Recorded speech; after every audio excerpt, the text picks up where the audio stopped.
నమస్తే, welcome to reality check. ప్రస్తుతం మనతో పాటు ఉన్నారు పొలిటికల్ అనలిస్ట్ పురుషోత్తం రెడ్డి గారు. సార్ నమస్తే అండి. నమస్తే స్వర్ణ గారు. సార్ ఏంటి సార్, ఈరోజు జగన్మోహన్ రెడ్డి గారు హైదరాబాద్ వచ్చారు. అసలు ఏంటి సార్ ఆ టూర్కి సంబంధించి మీరు ఏం చెప్తారు? ఆ జనం ఏంటి, అవన్నీ మనం చాలా క్లియర్గా మాట్లాడుకోవాలి. First of all Jaganmohan Reddy గారు హైదరాబాద్కి వచ్చిన రాక కోసం చెప్పండి. జగన్మోహన్ రెడ్డి గారు ఈరోజు సిబిఐ కోర్టు నాంపల్లి కోర్టులో హాజరయ్యారు, వాయిదాకు హాజరయ్యారు. అంటే ఇంతకాలం జరిగిన డిబేటు ప్రధానంగా ప్రత్యర్థులు కావచ్చు, మాట్లాడిన తీరు అవన్నీ చూసినప్పుడు జగన్మోహన్ రెడ్డి గారు సిబిఐ సాధారణ విచారణలో భాగంగా వచ్చినట్టు, దాదాపు 5-6 సంవత్సరాలుగా ఆయన వాయిదాలకు రాకపోవడం ఉండడం వల్ల ఈ వాయిదాతో ఇంక విచారణ వేగవంతం అవుతున్నట్లు, త్వరగా బెయిల్ కూడా చేస్తారు, ఇంకా ఆయన ఇన్ఫ్లుయెన్స్ చేసేదానికి స్కోప్ లేదు, ఆయన ముఖ్యమంత్రిగా ఉన్నాడు కాబట్టి పని ఉందని ఎగ్గొట్టాడు, పర్మిషన్ తీసుకున్నాడు, ఇప్పుడు ముఖ్యమంత్రి కూడా పని ఏమీ లేదు కదా వచ్చేయమని కోర్టు చెప్పింది. ఇట్లాంటి విశ్లేషణలు ఎక్కువ జరిగినాయి. దానికి బలం చేకూర్చేటికి ఏమైంది, జగన్మోహన్ రెడ్డి గారు ఈ హాజరు మినహాయింపు అడిగాడు. ఏదైతే ఈ రోజు కోర్టు కాదు, కోర్టు ఇవ్వలేదు, ఇంకా మినహాయింపు అడిగాడు, ఈయన ఇవ్వలేదంటే ఇంకా అయిపోయింది. ఇన్ని చర్చలు జరిగాయి. అందువల్ల ఫస్ట్ పాయింట్, ఈరోజు జగన్మోహన్ రెడ్డి గారు ఏ కేసులో హాజరైనాడు? సిబిఐ కేసే. సిబిఐ కేసులు ఆయన మీద ఉన్నాయి, దానికి సంబంధించిన షరతులతో కూడిన బెయిల్ ఉంది. విదేశాలకు వెళ్ళాలంటే must and should CBI court అనుమతి తీసుకోవాలి.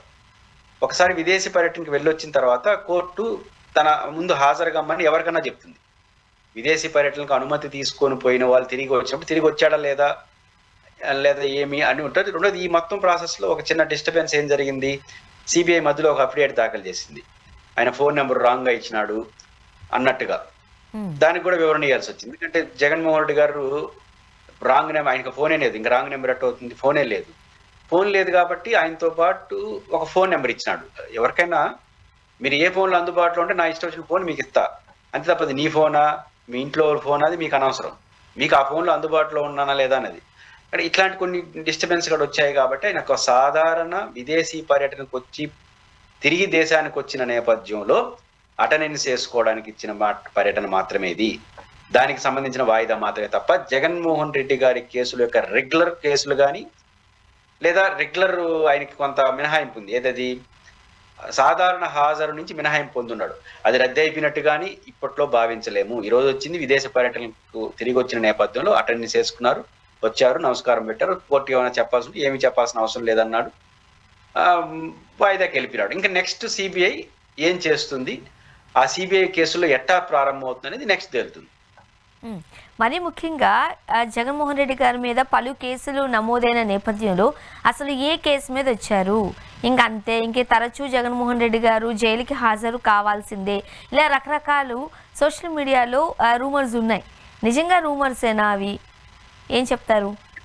ఇప్పుడు జగన్మోహన్ రెడ్డి గారు వచ్చింది విదేశీ పర్యటన నుంచి తిరిగి వచ్చిన నేపథ్యంలో ఒక సాధారణటువంటి హాజరు ఇది.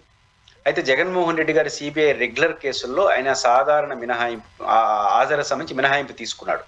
అది కూడా చాలా మంది ఏమంటారు, ఆయన ముఖ్యమంత్రిగా ఉన్నాడు కాబట్టి, బిజియెస్ట్ పర్సన్ కాబట్టి రాలేకపోయినానని ఒప్పించి తీసుకున్నాడు అన్నట్టు మాట్లాడుతున్నాడు. అట్లేం కోర్టు ఒప్పుకో.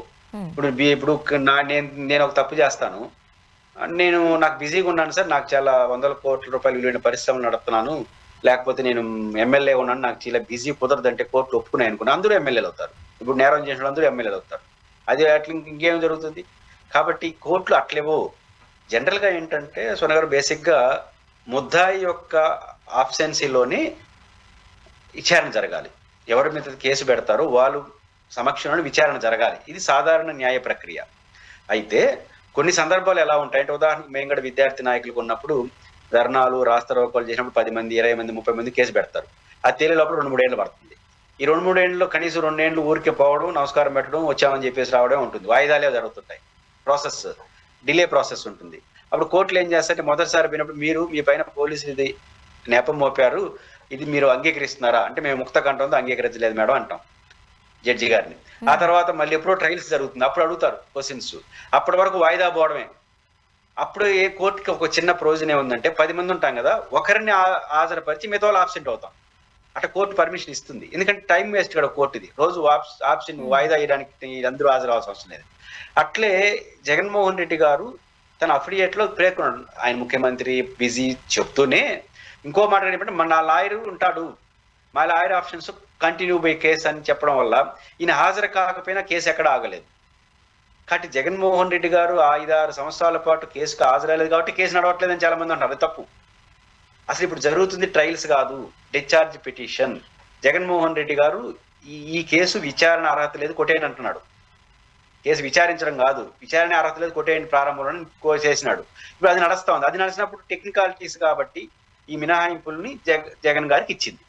రేపు ట్రయల్స్ ప్రారంభమైనా లేదా కోర్టు విచారణ జరగాలని కోరుకుంటే జగన్ గారికి పిలుస్తారని వస్తాడు. నాకున్న అవగాహన మేరకు జగన్ గారు వెరీ మచ్ ఇంట్రెస్టెడ్ తొందరగా కేసుకోవాలి. ఎందుకంటే ఆయన నమ్ముతున్నాడు ఇది కేసు నడవదని, ఇది ప్రారంభంలో కొట్టేస్తారని. కాబట్టి ఆయనకి నమ్మకం ఉంది, ఆయనకు కాదు. ఇప్పటి వరకు ఆయనకి సాధారణ మినహాయింపు ఉన్నా లేదా ఈ 6 ఏళ్ళు ఆయన హాజరు కాకపోయినా కేవలం డిశ్చార్జ్ పిటిషన్ క్లియర్ కాలేదు కాబట్టే కేసు నడవలేదు. డిశ్చార్జ్ పిటిషన్ క్లియర్ చేయాల్సిన బాధ్యత జగన్ది కాదు, కోర్టు సిబిఐది. వాళ్ళు కదా నేరం ఆరోపించింది, వాళ్ళు చెప్పుకోవాలి ఇది విచారణ అర్హతుంది అని చెప్పి వాళ్ళు నిరూపించుకోవాలి. జగన్ కొట్టేయండి సార్ అని తొందరగా కేసు ప్రారంభించాను సార్ అంటారు. కేసు కొట్టేయమంటున్నాడు ఆయన, ఎందుకంటే అది ఇల్లీగల్ అనేసి. కాబట్టి ఈరోజు లాంగ్ జరగడానికి కానీ లేదా వాయిదాలు రావడానికి కానీ ఒక సాధారణ ప్రక్రియ తప్ప జగన్ గారి ఇన్ఫ్లుయెన్స్ కానీ జగన్ గారి ఉద్దేశం లేదు. ముద్దాయిల ఇన్ఫ్లుయెన్స్ కోర్టు ఎప్పుడు కూడా తలొగ్గదు. కాబట్టి ఇన్ని రోజులు వాయిదాలు పడడానికి కారణం అది తప్ప ప్రచారాలు జరుగుతున్నట్టు నిజం కాదు. జగన్మోహన్ రెడ్డి గారి కేసు సాధారణ మినహాయింపు ఉంటుందా ఉండదా కోర్టు నిర్ణయిస్తుంది. ఇంకా ఈ రోజుకైతే ఉంది, ఈ హాజరుకి దానికి సంబంధం లేదు. ముఖ్యంగా రాజకీయ నాయకులు పదవిలో ఉన్నప్పుడు ఎక్కడైనా ఏదైనా అంటే అది కోర్టుకు హాజరవుతున్నారా, లేకపోతే ప్రజల దగ్గరికి వెళుతున్నారా, లేకపోతే అభిమానులను సందర్శించడానికి వెళుతున్నారా, ఎనీ కార్యక్రమం వీళ్ళు బయటకు వచ్చినప్పుడు జనం తండోపతండాలుగా తరలి వస్తూ ఉంటారు. బట్ ప్రస్తుతానికి ఆయన ప్రతిపక్షంలో ఉన్నారు, అప్పుడప్పుడు మాత్రమే మాట్లాడుతూ ఉన్నారు కూడా. అయినప్పటికీ ఈరోజు ఆయన హైదరాబాద్ రాగానే అసలు జనాన్ని చూస్తుంటుంటే అసలు వీళ్ళందరూ జగన్మోహన్ రెడ్డి గారి అభిమానులా లేకపోతే ఏంటి అనేది అనిపిస్తుంది. మీరేం చెప్తారా జనం కోసం? 2-3 కారణాలు ఇచ్చే ఈరోజు జనం క్రౌడ్ పెరగడానికి కారణమైంది. అంటే చాలా కాలం తర్వాత ఆయన హైదరాబాద్కి వచ్చాడు. మధ్యలో ఒకసారి ముఖ్యమంత్రి కేసీఆర్ గారిని ఈయన ముఖ్యమంత్రి హోదాలో చర్చలు జరపడానికి వచ్చాడు. అప్పుడు కూడా రావడం, ఇంటికి పోవడం, నమస్కారం పెట్టడం, మాట్లాడడం, జనాన్ని పెద్ద కలవలేకపోయినాడు. 2, ఒకసారి కేసీఆర్ గారికి ఆరోగ్యం బాగాలేతే ఇంటికి వచ్చి వెళ్ళిపోయినాడు. అందులో మధ్యలో జనం కనడానికి కూడా అవకాశం లేదు. కానీ సుదీర్ఘ కాలం తర్వాత జగన్మోహన్ రెడ్డి గారికి వచ్చారు. ఇది ఒక కారణం. రెండోది నిన్నటి నుంచి చర్చలు జగన్మోహన్ రెడ్డి పర్యటన విజయవంతం, ఎక్కువ మంది జనం రావడానికి ప్రత్యర్థులు కారణం. జగన్ అరెస్ట్ చేసేస్తారు, బెయిల్ రద్దు అయిపోతుంది, సంబంధం లేదు. ఈరోజు చెప్పారు కదా దీనికి సంబంధం లేదని చెప్పారు. మనం మొదటి నుంచి నేను అనే సందర్భంలో మీ ఇంటర్వ్యూలో చెప్పాను. కానీ తెలుగుదేశంలో ఎక్కువ చెప్పడం వల్ల ఏమో మన నాయకుడికి ఏదో జరగబోతున్నా దానికోసం కొంతమంది వచ్చినారు. ఒక రకంగా ఆయన ఎక్కువ మంది జనం రావడానికి ప్రత్యర్థులే కారణం. వాళ్ళు చేసిన ప్రచారాలు బాగా ఉపయోగపడ్డాయి, ఎక్కువ మంది జనం రావడానికి కారణమైంది. 3వ కారణం సహసిద్ధంగా జగన్ ఒక్కొక్క నాయకుడికి ఒక ఇమేజ్ ఉంటుందండి. చంద్రబాబు నాయుడు గారు బలమైన నాయకుడే, జగన్ గారు బలమైన నాయకుడే, కాదని ఎవరు అనరు. కానీ కొంతమందికి ఆకర్షణ శక్తి ఎక్కువ ఉంటుంది. వాళ్ళ జనం ఆయనకుంటారు, ఈయన జనం ఉంటారు. వచ్చే జనం జిందాబాద్ కొట్టే జనం ఒకరికి వస్తారు, ఇంకొకరికి ప్లెయిన్ గా నాయకుడిగా యాక్సెప్ట్ చేస్తారు. చంద్రబాబు గారి ఎదుగుదల అడ్మినిస్ట్రేటరు, మంచి లీడరు, వ్యూహకర్త, ఇట్లా ఎదుగుదల అయింది. కానీ జగన్ ది ఫైటర్. రావడమే సోనియా గాంధీతో గొడవ, మళ్ళీ రావడమే తెలంగాణకు వ్యతిరేకంగా అంటే రాష్ట్ర విభజనకు వ్యతిరేకంగా గొడవ, ఆ తర్వాత ఓదార్పు యాత్ర, ఆ తర్వాత ప్రతిపక్షం. అంటే ఆయన ముఖ్యమంత్రి అయ్యేంత వరకు మినిమం 10 ఏళ్ల పాటు ఫైటర్. ఎప్పుడు కూడా స్వర్ణ గారు మీరు సినిమాలో కానీ ఎక్కడ చూసినా ఫైటింగ్ చేసేవాడికి ఇమేజ్ డిఫరెంట్ గా ఉంటుంది. కాబట్టి జగన్మోహన్ రెడ్డి గారికి ఆ సమ్మోహన శక్తి ఉంది, ఆ మాస ఆకర్షణ లీడర్. అదొక కారణం, అది బేస్ కారణం. రెండోది మీరు అన్నట్టు హైదరాబాద్కి రాజశేఖర రెడ్డికి విడదేరని అనుబంధం ఉంది. ఈరోజు గ్రేటర్ హైదరాబాద్ చేసింది ఎవరు? రాజశేఖర రెడ్డి గారు. ఈరోజు గ్రేటర్ హైదరాబాద్ పరిధిలో ఉన్న 1 కోటి మంది జనాభా అనుకుంటే గ్రేటర్ హైదరాబాద్ చుట్టూ ఉన్న రింగ్ రోడ్ నిర్మించింది ఎవరు? రాజశేఖర రెడ్డి గారు. శంషాబాద్ ఎయిర్పోర్ట్ ఎవరు? రాజశేఖర రెడ్డి గారు. పీవే ఎక్స్ప్రెస్ వే రాజశేఖర రెడ్డి గారు. అదేవిధంగా అన్నిటికన్నా మించి హైటెక్ సిటీకి అవతల ఉన్నటువంటి హైదరాబాద్ లో కూర్చుంటే అమెరికా ఏడ కనపడుతుంది? ఫైనాన్స్ డిస్టిక్ లో కనపడుతుంది. ఆ ఫైనాన్స్ డిస్టిక్ సృష్టికర్త రాజశేఖర రెడ్డి గారు. ఈరోజు హైదరాబాద్ లో నీళ్లు తాగుతున్నారంటే గోదావరి నదీ జలాలు తీసుకురావచ్చని ప్రారంభించి దానికి పునాదులు వేసింది రాజశేఖర రెడ్డి గారు. తెలంగాణ సమాజంలో కూడా ఎక్కువ మంది బోర్లు ఉంటాయి రైతులకి, ఎక్కువ మంది పీజరియం, ఇది ఉచిత విద్యుత్ అందుకున్న ప్రాంతం తెలంగాణ, ఆరోగ్యశ్రీ. కాబట్టి ఖచ్చితంగా రాజశేఖర రెడ్డి గారు యొక్క ఇమేజ్ ఉంది. ఆయన కొడుకు ఆయన. కాబట్టి పక్క రాష్ట్రంలో ముఖ్యమంత్రిగా పనిచేశాడు. కాబట్టి ఈ 2 కారణాల రీత్యా ఆయనకున్న ఇమేజీ, రాజశేఖర రెడ్డి గారికి ఉన్న ముద్ర, సుదీర్ఘ కాలం తర్వాత రావడం, ప్రత్యర్థులు చేసినటువంటి విచిత్రమైన విన్యాసాలు, వీటన్నిటి కారణంగా తమ అభిమాన నాయకుని చూడడానికి వచ్చారు. ఆ క్రేజ్ అనేది ఆయనకు ఉన్నది కూడా కాబట్టి అది మనకు ప్రస్ఫుటమైంది. ఓకే. మరి ఇంత ఒక రకంగా చెప్పండి అభిమానులు ఇంత పెద్ద ఎత్తున ఉన్నప్పుడు తెలంగాణలో కూడా జగన్మోహన్ రెడ్డి గారు రాజకీయాలు చేస్తారు అని గట్టిగా వినిపిస్తోంది. చేసే అవకాశం ఉందా? చేస్తారా చెయ్యరా అనే దానికన్నా ఆయన చేస్తే మాత్రం సంచలనం అవుతుంది. ఎందుకంటున్నానంటే మీకు గుర్తుంటే 2014 సార్వత్రిక ఎన్నికల్లో ఆయన తెలంగాణ రాష్ట్ర ఏర్పాటును వ్యతిరేకించాడు. విభజనను వ్యతిరేకిస్తూ పార్లమెంట్లో ప్లే కార్డ్ ధరించాడు, గొడవైంది. అది విభజన వ్యతిరేకించాడు ఆయన. విభజన తర్వాత జరిగిన ఎన్నికలు 2014 తెలంగాణలో ఒక ఎంపీ గెలిపించుకున్నాడు, 3 ఎమ్మెల్యేలు గెలిపించాడు. ఏది తెలంగాణ రాష్ట్ర విభజన వ్యతిరేకంగా జరిగిన పార్టీ నాయకుడు ఆయన. పెద్ద ప్రచారానికి కూడా రాల. ఖమ్మంలో ఈరోజు పొంగులేటి శ్రీనివాసరెడ్డి గారు మంత్రి గారు ఉన్నారు కదా, ఆయన గెలిచింది వైసీపీ ఎంపీగా ఖమ్మం. 3 ఎమ్మెల్యేలు గెలిపించినాడు. సిపిఎం పార్టీ ఒక ఎమ్మెల్యే గెలిచింది వీళ్ళ పొత్తులో భాగంగా. అంటే ఆయన పైపించి వైసీపీ వాళ్ళు ఎంతమంది గెలిచినాడు, మంత్రులు ఎవరు, ముఖ్యమంత్రి గారు, ఎందుకంటే వాళ్ళు ప్రధాన పోటీ. అయినా గెలిపించారంటే ప్రజలు ఖచ్చితంగా ఆయనకున్న ఇమేజ్ కారణం. ఒకనొక సందర్భంలో ఇంటర్వ్యూలో ప్రీవియస్ ఎలక్షన్ అనుకుంటాను, నేను కానీ అనుకుంటే ఉత్తమ్ కుమార్ రెడ్డి గెలిచేవాడు కాదు అన్నాడు. అంటే 2000 చిల్లరతో గెలిచాడు లాస్ట్ టైం, ఇప్పుడు కాదు లాస్ట్ టైం. 2000 చిల్లర జగన్ గారు అభ్యర్థిని పెట్టుంటే ఒక 5-10 వేలు వచ్చి ఉంటాయి. అయిపోయి ఉత్తమ్ కుమార్ రెడ్డి ఓడిపోయింటాడు. కాబట్టి జగన్మోహన్ రెడ్డి గారు పోటీ పెట్టినా ఆడ ఇన్ఫ్లుయెన్స్ చేసినా ఖచ్చితంగా ఒక ఇంపాక్ట్ క్రియేట్ అవుతుంది. ఏదో ఒక పార్టీకి నష్టం, ఏదో ఒక పార్టీకి లాభం జరుగుతుంది. ఆ పాత్రే పోషిస్తాడా, తనే వచ్చి రంగంలో దిగుతాడా తెలియదు, కానీ రంగంలో దిగడం మాత్రం పక్కా. నాకు ఉన్న సమాచారం ప్రకారం జనవరి తర్వాత జగన్మోహన్ రెడ్డి గారు హైదరాబాద్లో యాక్టివ్గా ఉంటాడు. అంటే అడిపోయి పార్టీ పెట్టడం కాదు, ఆయనకి పెద్ద అభిమానులు ఉన్నారు. ఆయన అర్థం చేసుకున్నాడు మనకు ఆడ బలం ఉంది, మనం ఆడ యాక్టివ్గా ఉంటేనే అన్ని పార్టీలు చెప్పినట్టుంటాయి. తెలంగాణలో కూడా ఈయన ఎవడికోడు ముంచుతాడు, ఎవడో లేపుతాడు అనుకున్నాను. ఆయన గెలవచ్చు గెలవకపోవచ్చు, ఈయన వచ్చి ఆడ అన్ని చోట్ల పోటీ చేసి ఎవరెవరు మునుగుతారు, లేదా ఎవరికొవరు సపోర్ట్ చేస్తే లాభం వస్తుంది. కాబట్టి అట్లాంటి పాత్ర పోషిస్తాడు జగన్ అని ఉంటేనే ఇతరులు కూడా భయపడతారు. రాజకీయాల్లో ప్రేమలే ఉండవు, భయాలే ఉంటాయి. కాబట్టి జగన్మోహన్ రెడ్డి గారు ఆ భయాన్ని క్రియేట్ చేయకపోతే తెలంగాణ అంత అనుభవం పెట్టుకుని కష్టం కదా. కాబట్టి ఖచ్చితంగా తెలంగాణలో జగన్మోహన్ రెడ్డి రాజకీయాలు చేస్తాడు. అయితే నేరుగా వైసీపీ పేరుతో చేస్తాడా, పరోక్షంగా చేస్తాడో తెలియదు, కానీ కాలం నేస్తుంది. కానీ వచ్చే సంవత్సరం నుంచి జగన్ హైదరాబాద్లో కూడా తన యాక్టివిటీని చేస్తాడనేది మాత్రం అర్థం అవుతాం. అండ్ మరి ముఖ్యంగా అంటే మీరు చెప్తున్నారు కాబట్టి ఇక్కడ బీఆర్ఎస్తో కాస్త సన్నిహిత సంబంధం ఉంటుంది జగన్మోహన్ రెడ్డి గారికి. అక్కడ ఒకరినొకరు కంగ్రాచులేషన్స్ చెప్పుకుంటూ ఉంటారు, సపోర్ట్ చేసుకుంటూ ఉంటారు. సో అది ఇక్కడున్న బీఆర్ఎస్కి కలిసి వచ్చే అంశమే అంటారా? అంటే బీఆర్ఎస్కి సపోర్ట్ చేస్తూ మాట్లాడతారా, లేకపోతే తనదైన పందాలో వెళ్తారు అని అనుకోవాలా? అంటే రాజకీయాలు ఎలా ఉంటాయంటే, మన ఇద్దరం ప్రత్యర్థినప్పుడు మీ శత్రువు అంతా నాకు మిత్రుడు, వాళ్ళ మంచి చేతులతో పనే ఉండదు. నా శత్రువులంతా మీకు మిత్రులు అయిపోతారు ఆటోమేటిక్, ఎందుకంటే ప్రత్యర్థులం కాబట్టి. ఇప్పుడు కాంగ్రెస్ బీఆర్ఎస్ ప్రత్యర్థులు. కాంగ్రెస్ పార్టీ తరఫున ముఖ్యమంత్రిగా ఉన్న రేవంత్ రెడ్డి గారు తెలుగుదేశం పార్టీతో చాలా బాగున్నాడు. అఫిషియల్గా అడిగితే బాగలేనంటాడు, చేసే పనులను అట్లే ఉంటాయి. ఇప్పుడు మన ఎన్నికల ప్రచారంలో మీరు అడిగినారా, రామారావు గారి విగ్రహాన్ని పెడతానంటే ఎవడు అడ్డుకుంటాడో చూస్తాను, ఎవడు అడ్డుకుంటారు అన్నాడు, ఎవడు అడ్డుకోనల్లా. ఆయన ఎవరు ఆ ప్రస్తావన రామారావు ఒకటి కావచ్చు 100 పెట్టుకో అంటారు ఖాళీ ప్లేస్ ఉంటే. కానీ ఆయన పేరు చెప్పి మరి ఎందుకు మాట్లాడినాడు అంటే, మేము రామారావు పట్ల బాగున్నాము, తెలుగుదేశం పట్ల బాగున్నాం. మన రామోజీరావు గారు మీటింగ్ సమావేశంలో ఏం మాట్లాడారు, చంద్రబాబు నాయుడు గారు అన్ని పక్క పక్కన కూర్చొని, నేను తప్పను, వాళ్ళకున్న అసోసియేషన్ వాళ్ళకు ఉంది. ఆటోమేటిక్ గా ఇది జగన్ అభిమానులు భరించలేరు. ఖచ్చితంగా వాళ్ళు అప్పుడు ఈ బీఆర్ఎస్ పార్టీ నాయకులు చెప్పే మాటలు హ్యాపీగా ఉంటాయి. కాబట్టి జగన్మోహన్ రెడ్డి గారు కాంగ్రెస్ వ్యతిరేకంగా ఉంటున్నాడు. కాంగ్రెస్ పార్టీ అనేక సందర్భాల్లో జగన్ రాజకీయ ప్రత్యర్థిగా ఉన్న వాళ్ళతో బాగా మాట్లాడుతున్నాడు రేవంత్ రెడ్డి గారు. ఇవన్నీ ఏం చేస్తే ఇప్పుడు జగన్మోహన్ రెడ్డి రామోజీరావు కేసులో వ్యతిరేకంగా వేస్తే ఇప్పుడు వాళ్ళు అనుకూలంగా వేసినారు ఇండైరెక్ట్ గా. దీన్ని బట్టి ఏమవుతుంది, రేవంత్ రెడ్డి గారిని జగన్మోహన్ రెడ్డి అభిమానులు యాక్సెప్ట్ చేయరు. కానీ యాక్సెప్ట్ చేయరు కాబట్టి మనం మీకు గుర్తుందా, మనం ఒకసారి మాట్లాడినాడు, హాట్ లైన్ లో సంబంధాలు ఉన్నాయి రాహుల్ గాంధీకి చంద్రబాబు నాయుడుకి వయా రేవంత్ రెడ్డి అంటే అర్థం ఏంటి, ఇండైరెక్ట్ చెప్తున్నాడు, రేపు డైరెక్ట్ గా చెప్తాడు. కాబట్టి ఖచ్చితంగా 2 కారణాలు, ఆయన కాంగ్రెస్ తో ఉన్న గొడవ, రెండోది రేవంత్ రెడ్డి గారి వ్యవహార శైలి కూడా ఆయన పని ఈజీ చేసింది. ఇప్పుడు ఎవరైనా తెలంగాణలో ఉన్న జగన్ అభిమానులు, మీరు ఆంధ్రప్రదేశ్ లో ఉన్నారు, ఎంతైనా మన రెడ్డే కదా రేవంత్ రెడ్డి అనుకున్న వాళ్ళు కొంతమంది ఉన్నారు, మనోడే కదా అని. కానీ ఎప్పుడైతే ఈయన ఇట్లా రామోజీరావు గారు చంద్రబాబు గారితో కుశల ప్రశ్నలు వేసుకుంటే బయటికి కనపడు, రామారావు రాజశేఖర విగ్రహం పెడతాను ఇప్పుడు ఆయన ఆయనేమో కాంగ్రెస్, రామారావు విగ్రహం పెడతానంటాడు.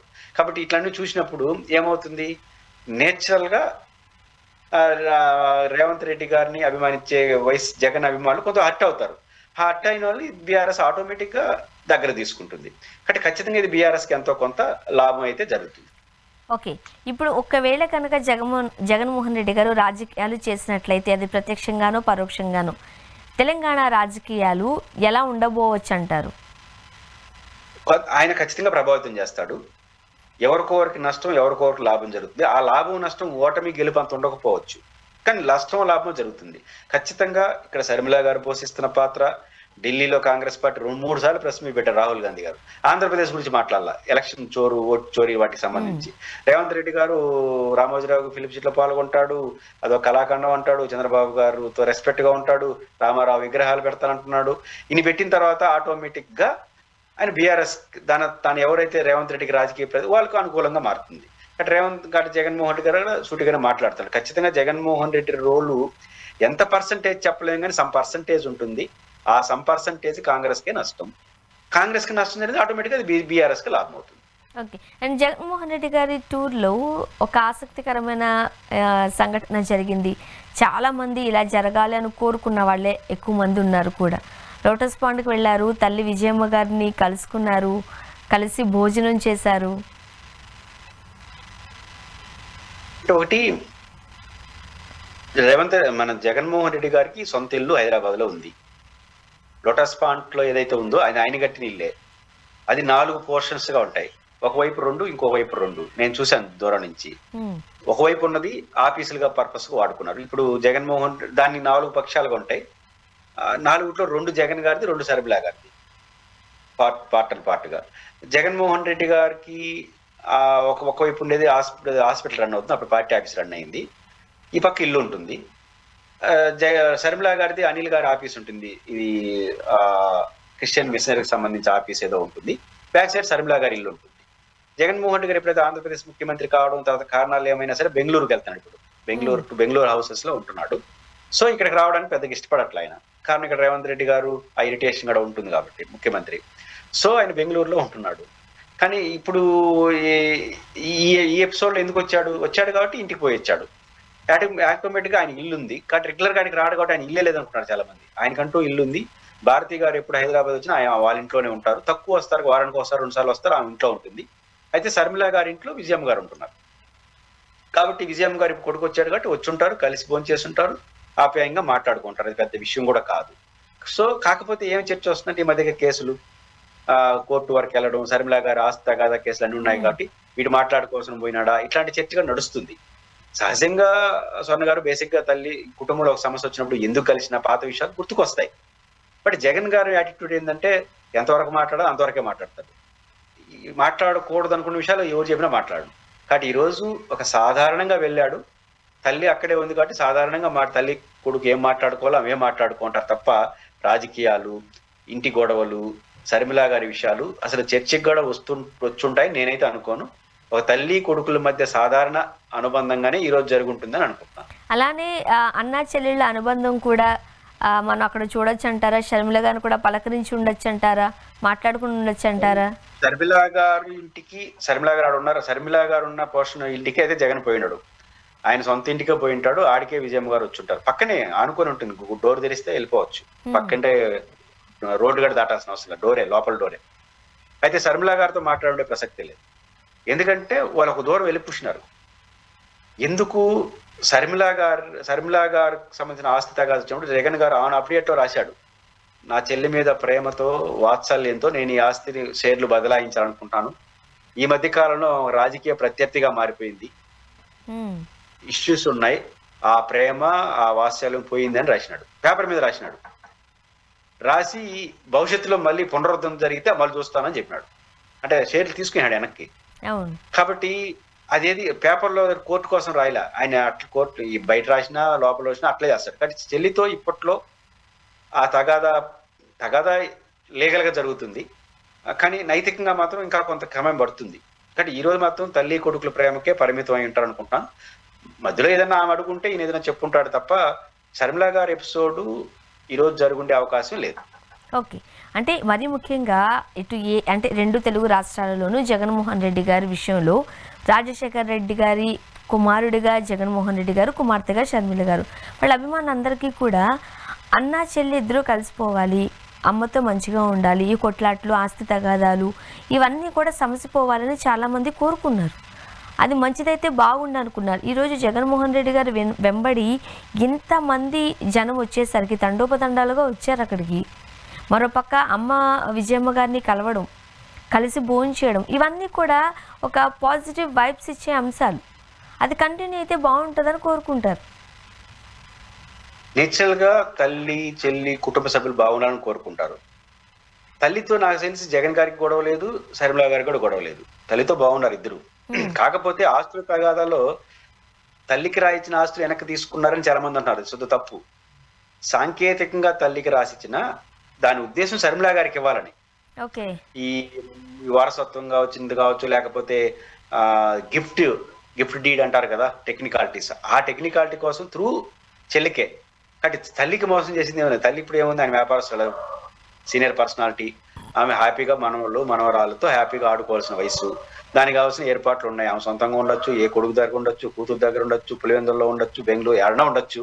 అంటే ఆమెతో జగన్ గారికి తగాదా లేదు. కాకపోతే అన్నా చెల్లి కొట్లాడుకుంటే ఏ తల్లైనా బాధపడి ఉంటుంది. అది జగన్ గారి వల్లనే అనుకోలేం కదా. కాబట్టి జగన్ గారితో శర్మిల గారు తగాదా పెంచుకుంటూ పోతున్నారు. ఆయనకున్న కుటుంబ తగాదాని రాజకీయ తగాదాగా మార్చేసినారు. పొలిటికల్ ప్లాట్ఫామ్ మీద తెచ్చుకున్నారు. ఈ మధ్య తగ్గినట్టుంది, తగ్గించారు. కాబట్టి ఆమె దూరం వెళ్ళింది, ఈయన ఇంకొంచెం వదిలేస్తారు కదా. ఇంకా దూరం వెళ్ళి ఇప్పుడు ఎలక్షన్ లో 2024 ఎన్నికల్లో జగన్ ఓటమే లక్ష్యంగా పనిచేసింది కదా ఆమె. కాబట్టి ఇంత దూరం వెళ్ళిపోయిన తర్వాత ఆ గ్యాప్ ఉంది. ఆమె దూరం ప్రారంభంలో బాధపడ్డారు అందరూ.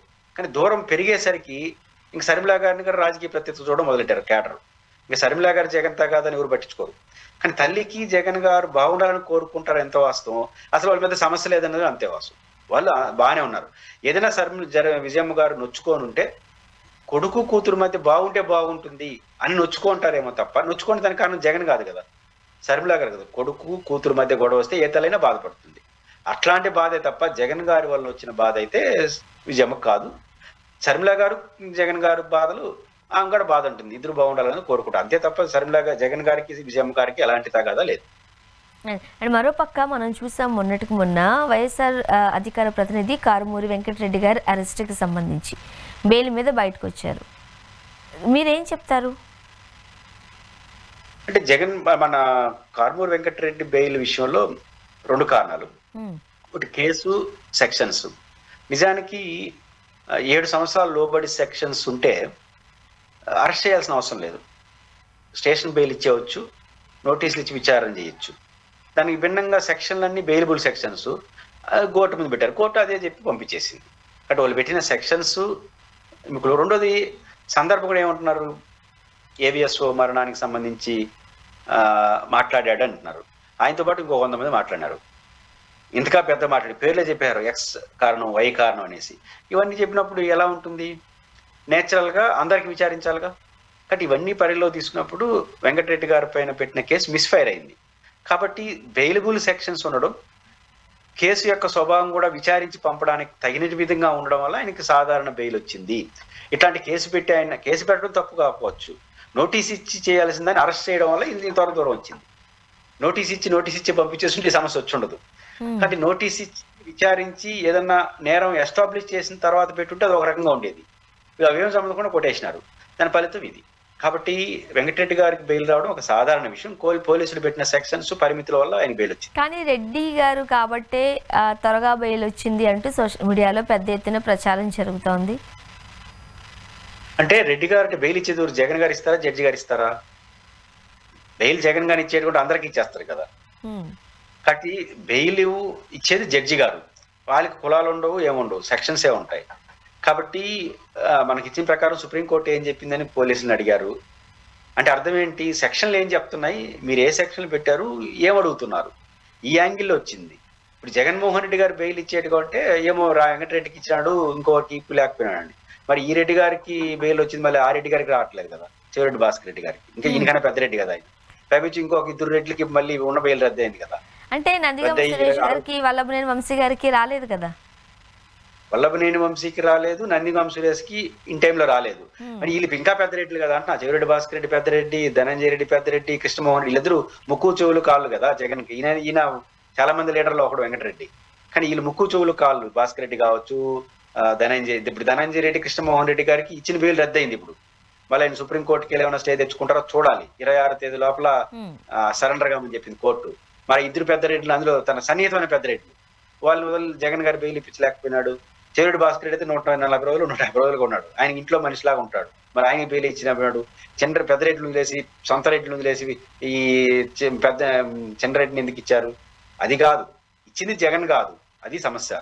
ఇచ్చింది కోర్టు, జడ్జి గారు తన విశిక్షణ అధికారం ప్రకటిస్తారు. ఆయన కులాలు కేసులు, కులాలు పార్టీలు ఉండవు. ఆయన కేసులు సెక్షన్లే ఉంటాయి. కేసులు సెక్షన్లు బెయిలబుల్కి ఆస్కారం ఉంది కాబట్టి జడ్జి గారు ఇచ్చుంటారు. కానీ దీనికి జగన్ గారిని ఆపాదించడం అనేది కరెక్ట్ కాదు. చూద్దాం sir. Thank you so much అండి, మీ అభిప్రాయాలు పంచుకున్నారండి. Thank you. ఇది వాళ్ళ రియాలిటీ చెక్. Stay tune.